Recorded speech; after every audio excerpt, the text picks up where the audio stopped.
बहुत समय पहले की बात है। किसी गांव में एक गरीब ब्राह्मण रहता था। एक दिन उस ब्राह्मण के घर कुछ अतिथि यानी कि मेहमान आए। ब्राह्मण की स्थिति इतनी खराब थी कि उन अतिथियों को खिलाने के लिए घर में अनाज तक नहीं था। इस स्थिति को लेकर ही ब्राह्मण और उसकी पत्नी के बीच थोड़ी सी कहासुनी होने लगती है। ब्राह्मणी कहती है, तुम्हें पेट भरने योग्य अनाज कमाना भी नहीं आता है। इसी का नतीजा है कि आज घर में अतिथि आ खड़े हुए हैं और हमारे पास उन्हें खिलाने के लिए कुछ भी नहीं है। इस पर ब्राह्मण अपनी पत्नी से कहता है, कल कर्क संक्रांति है, मैं कल भिक्षा लेने के लिए दूसरे गांव जाऊंगा।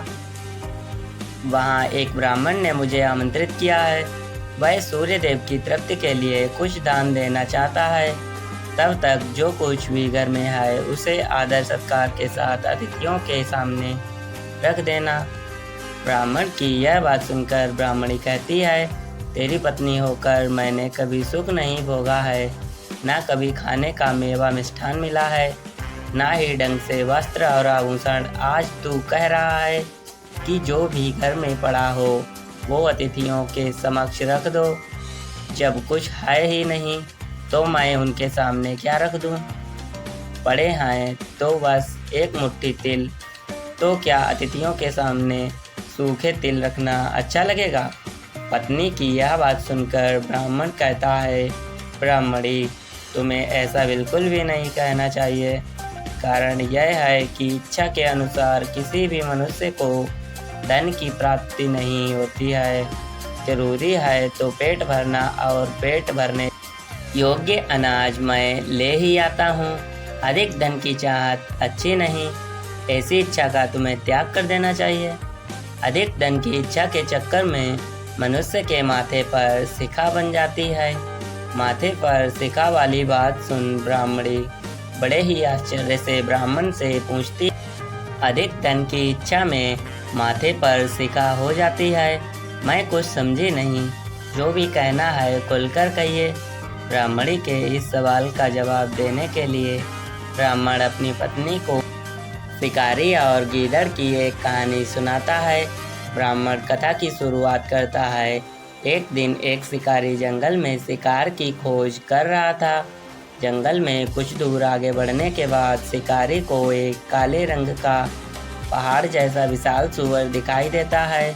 सूअर को देखते ही शिकारी अपना धनुष उठा लेता है और कमान खींचते हुए सूअर पर निशाना लगा देता है।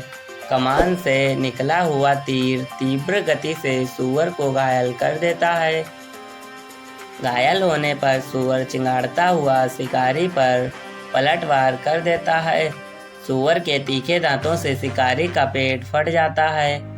इस तरह शिकार और शिकारी दोनों का ही अंत हो जाता है। इसी बीच खाने की तलाश में भटकता हुआ एक भूखा गीदड़ वहां से होकर गुजरता है, जहां शिकारी और सूअर का शव पड़ा हुआ था।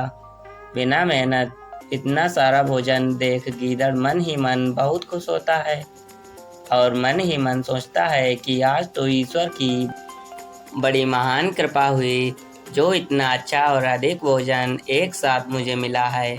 मैं इसे धीरे धीरे और आराम से खाऊंगा ताकि लंबे समय तक मैं इसे उपयोग में लाऊंगा। इस तरह मैं इस भोजन के साथ लंबे समय तक अपनी भूख को शांत रख पाऊंगा। इन सभी बातों पर विचार करते हुए गीदड़ सबसे पहले छोटी छोटी चीज़ों को खाना शुरू करता है। तभी उसे शिकारी के मृत शरीर के पास धनुष पड़ा दिखता है। गीदड़ के मन में पहले उसे ही खाने का विचार आता है और वह धनुष पर चढ़ी डोर को चबाने लगता है। गीदड़ के चबाने से धनुष पर चढ़ी डोर टूट जाती है और डोर के टूटने से धनुष का एक सिरा बेग के साथ गीदड़ के माथे को भेदता हुआ ऊपर निकल जाता है। गीदड़ के माथे को भेद कर धनुष का जो सिरा गीदड़ पर निकल आता है, वह ऐसा प्रतीत होता है मानो गीदड़ के माथे पर शिखा निकल आई हो। घायल होने के कारण कुछ देर बाद गीदड़ की मौत हो जाती है। इतना कहते हुए ब्राह्मण कहता है, ब्राह्मणी, इसीलिए मैं कहता हूँ कि ज़रूरत से अधिक लोग से माथे पर सिका आ जाती है। यह कथा सुनने के बाद ब्राह्मणी कहती है, ठीक है, अगर ऐसी ही बात है तो घर में जो मुट्ठी भर तिल पड़े हैं उन्हीं को मैं अतिथियों को खिला देती हूँ। ब्राह्मणी की यह बात सुनकर ब्राह्मण संतुष्ट होता है और भिक्षा मांगने के लिए घर से बाहर निकल जाता है। वहीं ब्राह्मणी भी घर में पड़े तिल को धूप में सुखाने के लिए फैला देती है। तभी कहीं से एक कुत्ता आ जाता है और उन साफ तिलों पर पेशाब कर देता है, जिससे सभी तिल खराब हो जाते हैं। तिल के खराब हो जाने पर ब्राह्मणी काफ़ी परेशान हो जाती है और सोचती है, यही तो तिल थे जिन्हें पकाकर मैं अतिथियों को खिला सकती थी, अब मैं क्या करूं?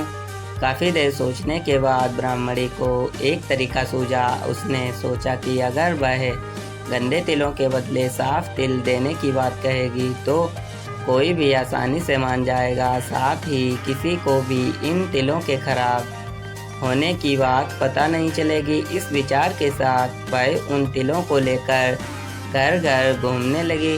ब्राह्मणी की यह बात सुनकर एक महिला वह तिल लेने के लिए तैयार हो गई, लेकिन उस महिला का पुत्र अर्थशास्त्र पढ़ा हुआ था।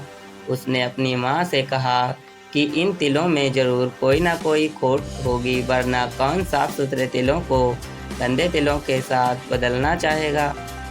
पुत्र की यह बात सुनकर महिला ने ब्राह्मणी के तिलों को लेने से मना कर दिया।